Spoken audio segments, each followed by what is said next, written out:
Hello everyone, welcome to my channel. If you are new here, remember to subscribe so that you will not miss any of our videos.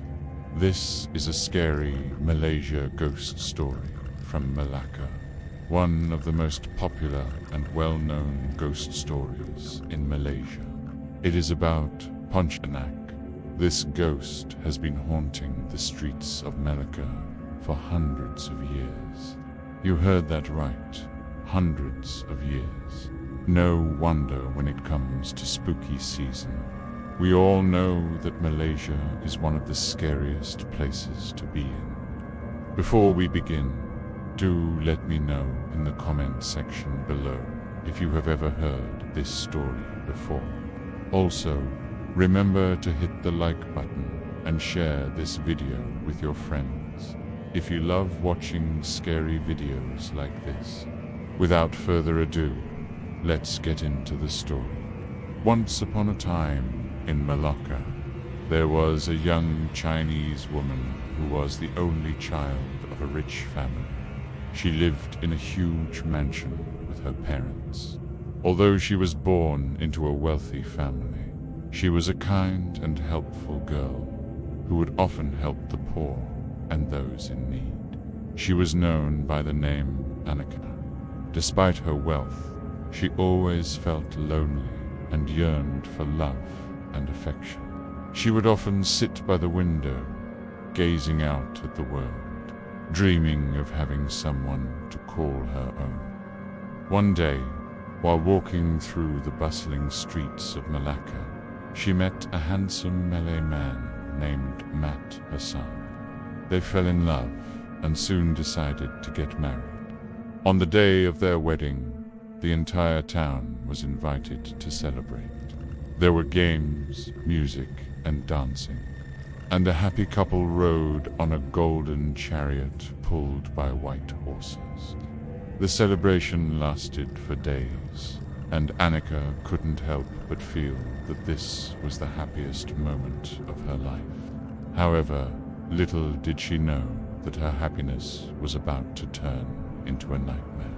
As the days turned into weeks, Annika became suspicious of her husband's behavior. She noticed that he would often disappear for long periods of time and return home covered in dirt and scratches. When she asked him about his adventures, he would only smile mysteriously and change the subject. His behavior was so strange that Annika began to worry that he might be cheating on her. One night, driven by curiosity and suspicion, Annika decided to follow her husband. She put on a shawl over her face to hide her identity and trailed behind him as he walked away from the house. To her horror, she saw him enter a small hut deep in the forest.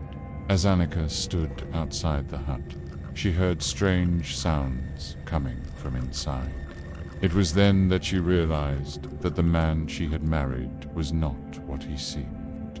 He was not a human at all, but a terrifying creature that lived in the forest. When the sun went down, the creature transformed into a horrible demon, and Annika knew that she had made a terrible mistake. In a panic, she ran away from the hut as fast as she could, but the demon was quick and agile, and soon caught up to her. It grabbed her hand and pulled her back towards the hut, but Annika was desperate to escape. She bit the demon's hand as hard as she could, and the pain caused the demon to release her and run back to its hut.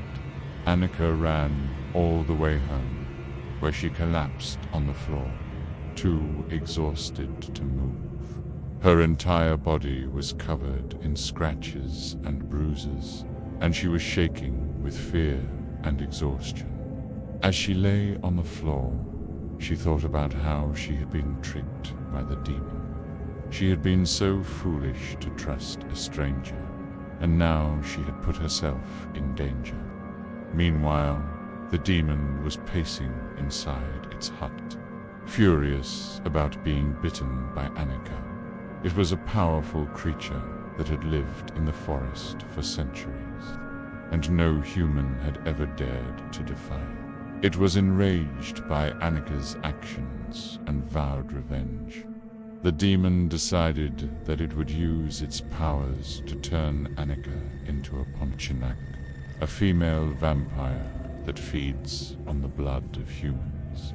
With this, the demon could not only take revenge on Annika, but also have her as his eternal servant.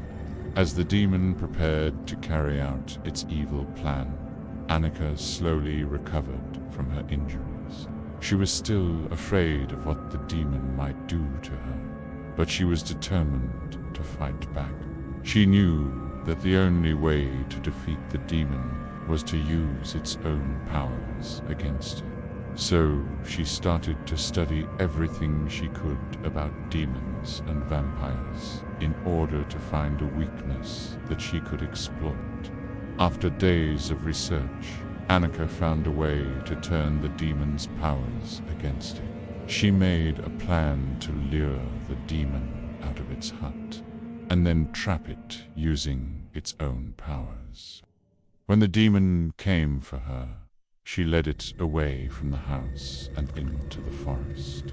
Then, using her knowledge of the demon's powers, she trapped it inside a cage made of sunlight and holy water.